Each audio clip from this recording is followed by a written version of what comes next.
వాయిదా పడింది. ఈ కేసులపై ఛార్జ్ షీట్ వేసిన తర్వాత ఆమెతో పాటు మరో నలుగురు పాత్ర ఉందంటూ దాదాపు 190 కోట్లు స్కామ్ జరిగిందంటూ ఈడీ తన ఛార్జ్ షీట్ లో పేర్కొంది. అసలు ఛార్జ్ షీట్ లో ఏముంది, ఇందులో కొత్త అంశాలు ఏమున్నాయి ఆ విషయం మనతో మాట్లాడడానికి స్కాట్లాండ్ నుండి అడ్వకేట్ రాజు రెడ్డి గారు ప్రస్తుతం మనతో లైవ్ లో ఉన్నారు. అని అడిగి పూర్తి వివరాలు తెలుసుకుందాం. సార్ నమస్తే అండి.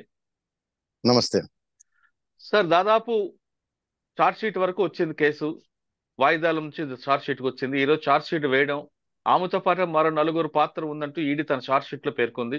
అందులో స్కామ్ ఎంత జరిగిందనే విషయం చాలా క్లారిటీగా డీటెయిల్ గా రాసుకొచ్చింది. ఛార్జ్ షీట్ పరిగణలో తీసుకున్న కోర్టు జూలై 3కి వాయిదా వేసింది. కాబట్టి ఛార్జ్ షీట్ లో కొత్త అంశాలు ఏమైనా వచ్చాయా, లేదు గతంలో మనం డిస్కస్ చేసినట్లుగానే ఉందా? అంటే గతంలో మనం డిస్కస్ చేసుకుంది బెయిల్ కి సంబంధించి అవును. Prima facie case. సరే, ఇప్పుడు వ్యవహారం ఛార్జ్ షీట్ దాకా వచ్చింది కాబట్టి ఇప్పుడు కేసు బలం ఎంత ఉంది, ఏం పాయింట్లు ఉన్నాయని. సో ఒకటి ఏంటిదంటే, మనం ఇంకేదైనా ఛార్జ్ షీట్లు ఫర్దర్ ఉన్నా లేదో మనకు తెలియదు, ట్రయల్ మొదలయ్యేటప్పుడు కానీ మనకి యాక్చువల్ తెలియదు. బట్ ఈ ఛార్జ్ షీట్ వచ్చే వరకు ఇప్పుడు రెండు విధాలు చూద్దాం. కొత్త అంశాలు ఏమైనా వచ్చాయా, రెండోది కేసు ఎంత బలంగా ఉంది ప్రస్తుతానికి ప్రైమా ఫేసి. ఇది మొదలు పెట్టే ముందు మళ్ళీ ప్రేక్షకులందరికీ చెప్తున్నానండి, ఈడీ కేసు పిఎంఎల్ఏలో ప్రిజంప్షన్స్ ఉంటాయి. ప్రైమా ఫేసి ఎవిడెన్స్ ప్రెజెంట్ చేస్తే ప్రిజంప్షన్ కిక్ ఇన్ అవుతుంది. ప్రిజంప్షన్ కిక్ ఇన్ అయిన తర్వాత బర్డన్ ఆఫ్ ప్రూఫ్ అన్నారు, కానీ ఓనర్స్ ఆఫ్ ప్రూఫ్ ముద్దాయికి షిఫ్ట్ అవుతుంది. వారు కూడా ఎక్స్ప్లెనేషన్ ఇచ్చుకోగలగాలి, వారు కూడా ప్రూవ్ చేసుకోగలగాలి మాకు దీంతో సంబంధం లేదు అనేది. ఇది ఒకటి గుర్తుపెట్టుకోండి. రెండోది అదేమో సెక్షన్ 50. ఇదైన తర్వాత నేను గత ఇంటర్వ్యూలో కూడా పదే పదే చెప్పాను, పిఎంఎల్ఏ యాక్ట్ కాకుండా సాధారణ నేరాలు సిఆర్పిసిలో అప్లికబుల్ అయ్యే నేరాలలో కూడా సెక్షన్ 114, సెక్షన్ 106 అని ఇండియన్ ఎవిడెన్స్ యాక్ట్ ఉంటుందండి. దాంట్లో ఏంటంటే ప్రిజంప్షన్స్ వస్తాయి. అంటే నేను గతంలో చెప్పాను మీకు, దొంగ నరుస్తున్నప్పుడు పోలీసు వారు రాగానే ఒకడు మూటతో దొరికాడు అనుకోండి, ఆ మూటలో ఆ సొత్తు ఉందనుకోండి, ఇక్కడ ప్రాసిక్యూషన్ పైన బర్డెన్ ఆఫ్ ప్రూఫ్ ఉండదండి, ప్రూవ్ చేయాల్సింది. అది షిఫ్ట్ అవుతుంది ముద్దాయికి, ఆ మూట తన దగ్గరికి ఎందుకు వచ్చింది అని. అవును. అట్లానే స్పెషల్ నాలెడ్జ్ అంటారు 106 లో. మీకు ఏదైనా స్పెషల్ నాలెడ్జ్ మీ దగ్గర ఉంది, విచ్ పోలీస్ వారికి కానీ వేరెవరికి తెలిసే అవకాశం లేదు, ఈ బాధ్యత మీది. అంటే ఫర్ ఎగ్జాంపుల్ మనం రైల్లో ప్రయాణం చేస్తూ ఉంటామండి.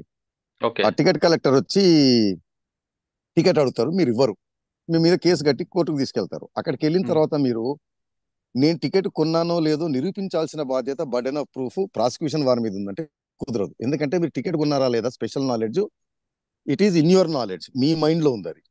కాబట్టి ఇదిగో టికెట్ కొన్నానని ప్రూవ్ చేయాల్సిన బాధ్యత మీది. మీరు కనుక చేయకపోతే మీకు శిక్ష పడుతుంది, ప్రిజంప్షన్ కిక్. అదే 114 లో ఇంకోటి ఉంటుందండి, ఏమనంటే ఏదన్నా ఇన్ఫర్మేషన్ మీ దగ్గర ఉంది ముద్దాయి దగ్గర, ఆ ఇన్ఫర్మేషన్ ఆ ఎవిడెన్స్ మీ దగ్గర ఉంది, ఆ ఎవిడెన్స్ కోర్టు వారు కనుక ఆ ఎవిడెన్స్ ముద్దాయికి వ్యతిరేకంగా ఉంటది అని నమ్మితే ఆ ఎవిడెన్స్ దొరకకపోయినా గానీ శిక్ష అర్హులు మీరు. 114G అంటారండి. ఓకే సార్, మీ దగ్గర ఏదో ఉత్తర ప్రత్యుత్తరాలు జరిగాయి పాతకాలంలో అయితే. అవునండి. ఒకరిని లేపేస్తాము చేస్తామని మీరు టెలిగ్రామ్ ఏదో కొట్టారు, ఆ టెలిగ్రామ్ రిసీప్ట్ ఇంకో ముద్దాయి దగ్గర దొరికింది, మీ దగ్గర టెలిగ్రామ్ ఉంది, మీరు పోలీసు వారు ఎంత అడిగినా మీరు దాన్ని ప్రొడ్యూస్ చేయట్లేదు. ఈ రిసీప్ట్ దీంట్లో ఉన్న ఇన్ఫర్మేషన్ తోటి కోర్టు వారు గారికి నమ్మితే ఆ టెలిగ్రామ్ లో మర్డర్ గురించి మీరు డిస్కస్ చేశారు అని, లేదా ఆ ఉత్తరంలో మీరు శిక్షార్హులు అవుతారు. మీరు పోలీసు వారు కష్టపడినా మీరు ఎంత అడిగినా మీరు ఇవ్వలేదు అనుకోండి, ఎక్కడ దాచారో చెప్పలేదు అనుకోండి, ట్రయల్ కి సంబంధం లేదు, మీరు శిక్షార్హులు అవుతారు. సో అది న్యాచురల్ కోర్స్ అన్నమాట. Evidence is there which is against you, even if not produced, మీరు శిక్షార్హులు అవుతారు. ఇది ఇంతకుముందు చెప్తా వచ్చాం. అంటే కవిత గారు ఫోన్లు డిలీట్ చేసిన దానికి, ఎందుకంటే చాలా మంది మన కమెంట్లు పెట్టేవారు, ఫోన్లు డిలీట్ చేసుకోవచ్చు కదా, వాళ్ళ ఇష్టం కదా, ప్రైవసీ కదా, పర్సనల్ ఫోటోలు కదా అంటున్నారు. అవును.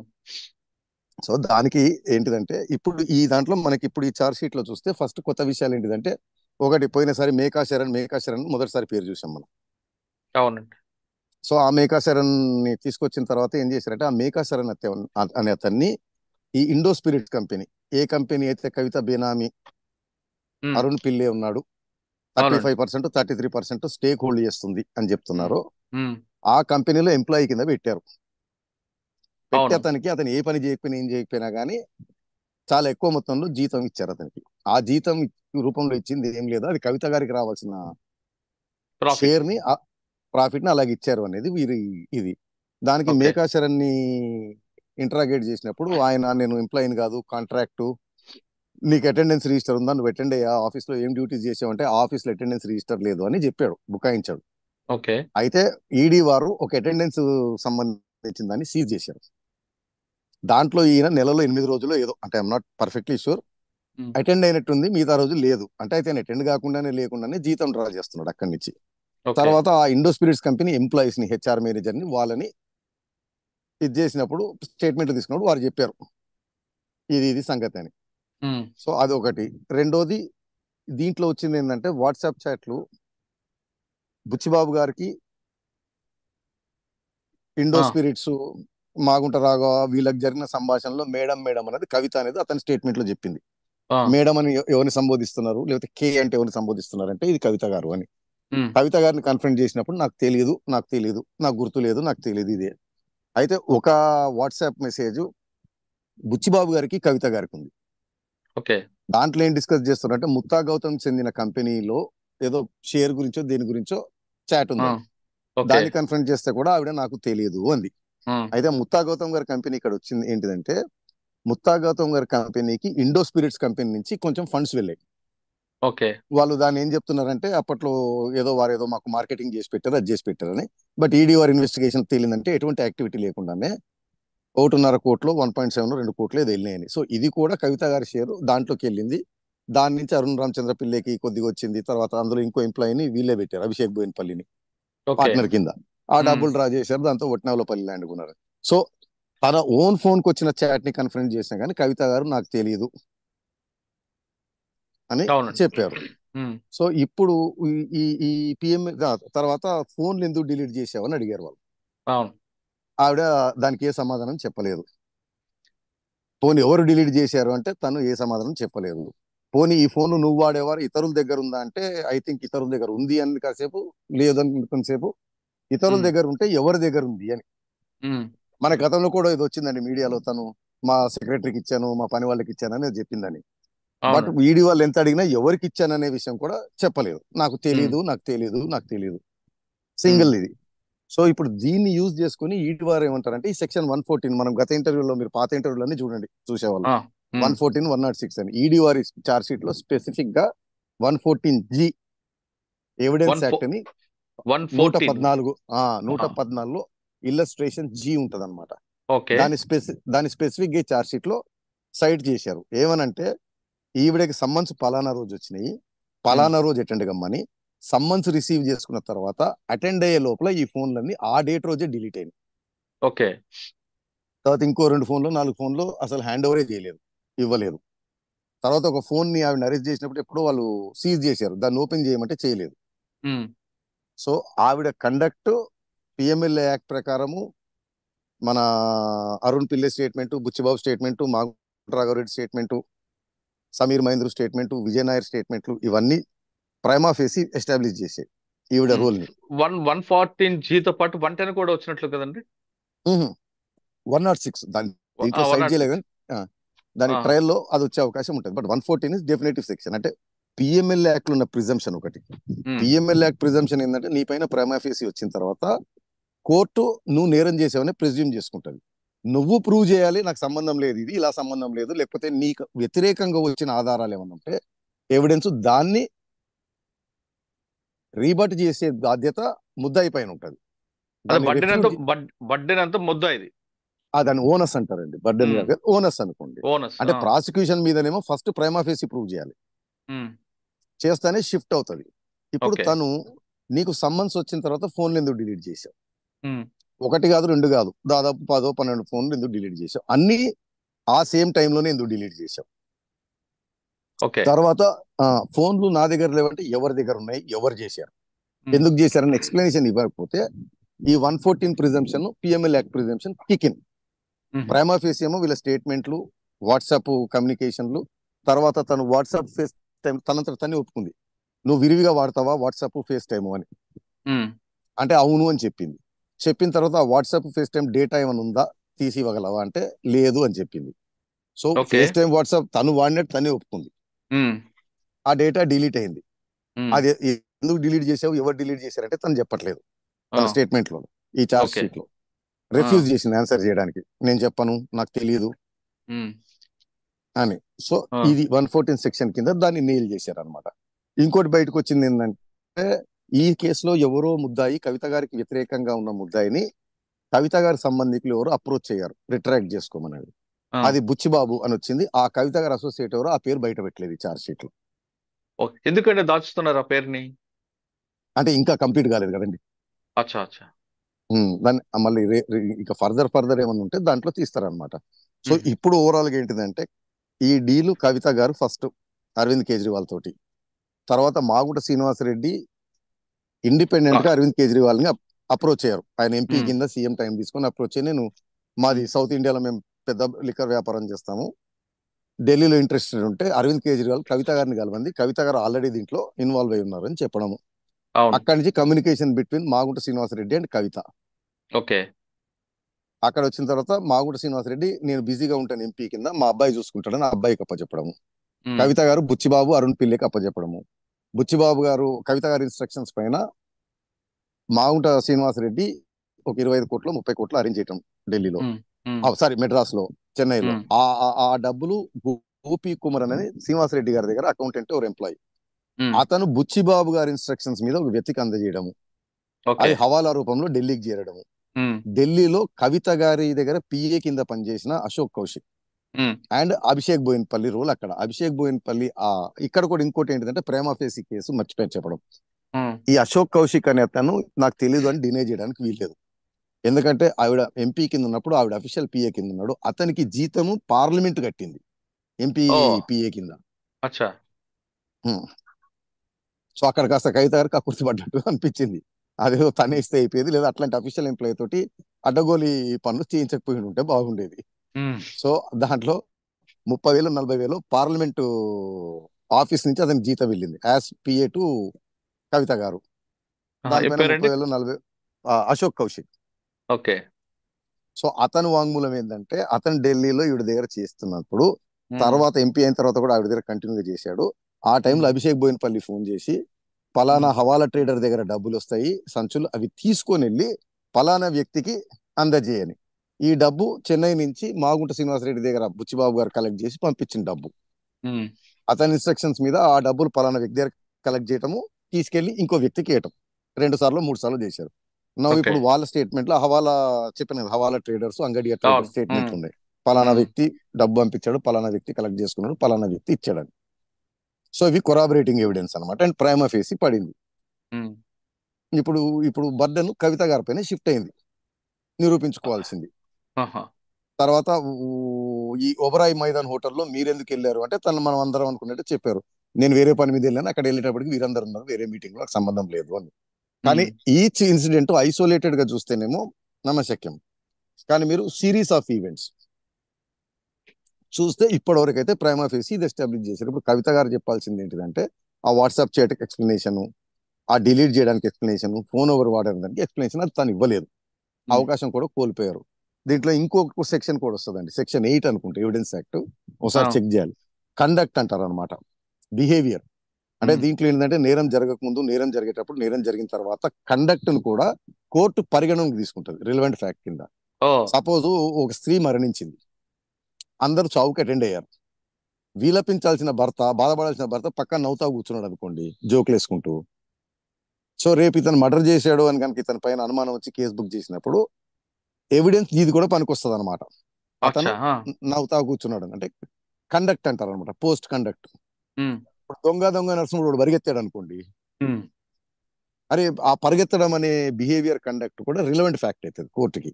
దానికి లింక్ చేసే కవిత గారు ఏంటంటే నాకు తెలీదు అని చెప్పడము, ఫోన్లు డిలీట్ చేయటము.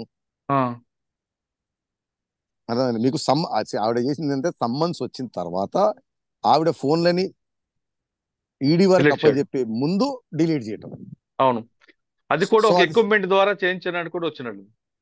అది అది అంటే ఆ ఫోరెన్సిక్ రిపోర్ట్స్ దీంట్లో లేవు. ఉమ్, అవన్నీ లేవనుకుందామండి కాసేపటికి. డిలీట్ చేశారు అంతే. ఫోరెన్సిక్ వారు డిలీట్ చేశారు పలానా డేట్ అని చెప్పగలిగారు అనుకోండి కాసేపటి. ఉమ్, అది కూడా కవిత గారికి చాలా ఇబ్బంది పడేది. అంటే ఒకటి post um, conduct of the accused. అది నేను ఓకే. చెప్పాను, దొంగ దొంగ అంటే వాడు పరిగెడుతున్నాడు అనుకోండి. ఉమ్, సో కోర్టు ప్రెజ్యూమ్ చేసుకుంటది అనమాట. ఓకే, అది ఒకటి రిలవెంట్ పోస్ట్, ఫ్యాక్ట్ అనమాట. ఒకటి రిలవెంట్ పోస్ట్ అనమాట. కండక్ట్, ఇంకొకటి కండక్ట్ సెక్షన్ 8, దాని ఉమ్, తర్వాత సెక్షన్ 114G. జీ. ఆ ఎవిడెన్స్ ఇప్పుడు ఉన్న ఆధారాల ప్రకారము మిగతా ఎవిడెన్స్ అన్ని చూసినప్పుడు కవిత గారికి ఇందులో పాత్ర ఉంది ఉమ్, అని తెలిసి కోర్టు ఏం చేస్తారంటే ఈ ఫోన్ లో ఉన్న డేటా దానికి సంబంధించింది. ఫర్ ఎగ్జాంపుల్ ఇప్పుడు సమీర్ మహేంద్రు ఫేస్ టైం చేశాడు అనుకోండి, బుచ్చిబాబు గారు వాట్సాప్ చేశాడు అనుకోండి, అది డిలీట్ చేసింది అనుకోండి, వారు లింక్ ఉమ్, చేయడం వాట్సాప్ పలానా డేట్ వెళ్ళింది, పలానా డేటా ఆవిడకి రిసీవ్ అయింది, అది ఉమ్, బుచ్చిబాబు గారి ఫోన్ నుంచో లేకపోతే ఆ వాట్సాప్ నుంచో తెప్పించుకున్నారు అనుకున్నాను, ఈడీ వారు కానీ ఉమ్, సిబిఐ కానీ. కోర్టు ఏం ప్రెజ్యూమ్ చేస్తుందంటే అందులో ఉన్న ఆధారం కవిత గారికి వ్యతిరేకంగా ఉంది, ఉమ్, ఈడీ వారు చెప్పింది నిజము. ఆ ఆధారం ఆ ఎవిడెన్స్ కనుక బయటికి కనుక వస్తే కవిత గారు శిక్షార్హులు అవుతారు. కానీ కవిత గారు దాన్ని తేవట్లేదు అనుకోండి, 114G కింద అదొక ఎస్, ప్రిజంప్షన్. ఓకే. సెక్షన్ 8 ఏమో కండక్ట్, మీకు ఉమ్, సమ్మన్స్ చేయగానే ఫోన్లు డిలీట్ చేయటము. ఆ డిలీట్ చేసింది డిలీట్ చేయడం తప్పు కాదు, మళ్ళీ చెప్తున్నాను, డిలీట్ చేసింది ఎక్స్ప్లెనేషన్ ఇచ్చుకోలేకపోవడం. తర్వాత ఓకే. అన్యాచురల్ కండక్ట్, 10 ఫోన్లు ఒకటే రోజు పడి పడి పడి డిలీట్ చేయటం, ఉమ్, విరివిగా ఫోన్లు మార్చడం ఆ సంవత్సరం 2 సంవత్సరం. ఇది కాస్త కవిత గారి పరిస్థితి ఇబ్బందికరంగా ఉంది. ఓకే. సార్, ఇదంతా ఒక పక్కన పెడితే ఇందులో ముద్దాయిగా ఉన్న ఢిల్లీ సీఎం గారికి బెయిల్ వచ్చింది, ఆయన తిరిగి June 2 లోపలికి వెళ్ళిపోయారు. వెళ్ళిపోయారు, బెయిల్ కాదండి, అది ఇంటరిం బెయిల్. ఇంటర్మ్ బెయిల్ ఇచ్చారు, ఆయన లోపలికి వెళ్ళారు. రైట్. మరి కవిత గారికి బెయిల్ వచ్చే అవకాశం ఉందా?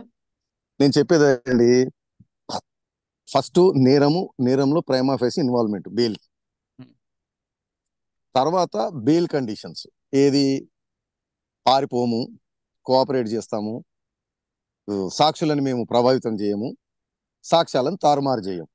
అవునండి. దాంట్లో కవిత గారు కూడా వెళ్ళరు కదా, ఆమె కూడా పాస్పోర్ట్ హ్యాండ్ అవుట్ చేయడానికి సిద్ధంగా ఉన్నారు కదండి.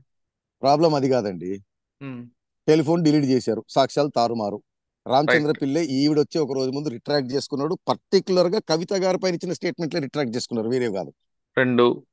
2, 3 బుచ్చిబాబు గారిని ఎవరు అప్రోచ్ అయ్యారు రిట్రాక్ట్ చేసుకొని. సో ఉమ్, సాక్ష్యాలను తారుమారు చేయటము, సాక్షులని ప్రభావితం చేయటము, ఓకే. 2 ఫిక్స్ అయిపోయినాయి. ఉమ్, ఆవిడ గారి కండక్ట్ కోఆపరేట్ చేయట్లేదు, ఏ ప్రశ్న అడిగినా నాకు తెలియదు, గుర్తులేదు. అంటే నేను అనేది కంప్లీట్ గా తెలియని పడితే మీ రైట్ టు సైలెన్స్ అండి, నేను కాదనట్లేదు. కానీ పోలీసు వారి దగ్గర కొద్దిగా ఇన్ఫర్మేషన్ ఉండి దానికి సంబంధించి అడిగినప్పుడు మీరు ఎక్స్ప్లెయిన్ చేయాలి, మీరు చెప్పాలి రూల్. ఉమ్, మన ఇండియాలో చాలా మంది ఏమనుకుంటారు, రైట్ టు సైలెన్స్ అబ్సల్యూట్ అనుకుంటారు. ఉమ్, అబ్సల్యూట్ కాదు. మీ ఫోన్ లో పలానా దొరికింది, ఇది ఏంటిది అని అడిగినప్పుడు అది చెప్పాలి, ఉమ్, చెప్పకపోతే అడ్వర్స్ ఇన్ఫరెన్స్. ఉమ్. అది కూడా క్రైమే.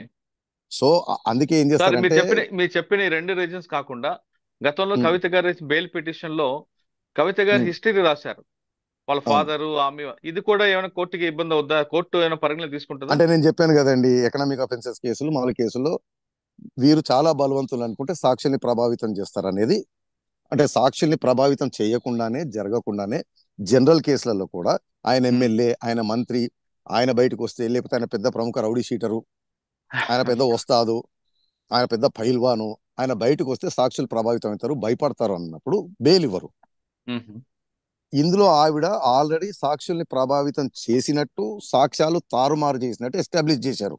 అవును. ఇక మీరు చెప్పింది మూడోది సరే. ఇప్పుడు నేను చెప్పాను ఈసారి బెయిల్ వేసినప్పుడు పదవులు పోయాయి, అధికారం పోయింది, అదేదో ఏమంటారు మన బలగం సినిమాలో బాలి బాలి పాట ఉంటది, ఉమ్. పాడెత్తుకొని పోతుంటే ఏదో పాట ఉంటది బాలి బాలి అని, ఆ పాట ఏదైనా రాస్తూ దీనికి ఏదైనా ఎక్స్ప్లెనేషన్ ఇస్తూ వేయగలిగితే అవకాశం. లేదా ఉమ్. ఏంటంటే ఎన్నో ఏళ్ళైన తర్వాత ఈడీకి ఇంట్రెస్ట్ పోయి సిబిఐకి ఇంట్రెస్ట్ పోయి కాలదోషం బట్టి బెయిల్ మీద రావడం డీలే అవుతుంటే, ఇంత తప్పిస్తే ఆప్షన్ లేదు.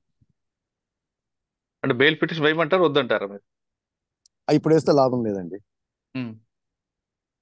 అంటే ఎన్నిసార్లు వేసినా అదే మెడకు చుట్టుకుంటా ఉంటది. నువ్వు ఫోన్లు డిలీట్ చేసావు, నువ్వు బుచ్చిబాబుని అప్రోచ్ అయ్యావు, రామచంద్ర పిల్లే ఎందుకో ప్రభావితం అయ్యాడు, దేనివల్ల తెలియదు ఉమ్. కానీ ఆ ప్రాబ్లం ఉంటది. ఓకే. రాజీవ్ రెడ్డి గారు చెప్తున్నట్లుగా బెయిల్ పిటిషన్ ఎన్నిసార్లు వేసినా కంటెంట్ ఒకటే ఉంటుంది కాబట్టి ఇప్పట్లో వచ్చే అవకాశం లేదంటున్నారు రాజీవ్ రెడ్డి గారు. అంతేకాకుండా జూన్ నెల కోర్టు హాలిడేస్ కాబట్టి ఈ నెల రోజులు కవిత జైల్లో ఉండాల్సిందే. జూలై 3న సిబిఐ కస్టడీ ఉంది కాబట్టి, జూలై 3 ఈడీ ఉంది కాబట్టి అప్పుడు బెయిల్ పిటిషన్ వేస్తే ఒకవేళ రిజెక్ట్ అయితే హైకోర్టుకు కానీ ఆపై సుప్రీంకోర్టుకు వెళ్ళే అవకాశం కనిపిస్తుంది. ఏదేమైనా సరే జూన్ అంతా కూడా కవిత గారు జైల్లో ఉండాల్సిన విషయం చాలా స్పష్టంగా తెలుస్తుంది. ఇక్కడ ఈడీ చేసిన పిటిషన్ లో కవిత చేసిన నేరం అన్ని కూడా దాదాపు ఒక ప్రూవ్ అవుతుంది కాబట్టి ఇప్పుడు తన నేరం చేయలేదా చేశానా అన్న విషయం కోర్టుకి విన్నవించుకోవాల్సిన పరిస్థితి కవిత మీదే ఉందన్న విషయం చాలా క్లారిటీగా తెలుస్తుంది. ఇది కవిత గారి మీద ఇచ్చిన చార్జ్ షీట్ పై రాజీవ్ రెడ్డి గారి విశ్లేషణ. మరో అంశంలో మళ్ళీ కలుద్దాం. అంతవరకు నమస్తే. Thank you sir. Thank you very much. Thank you.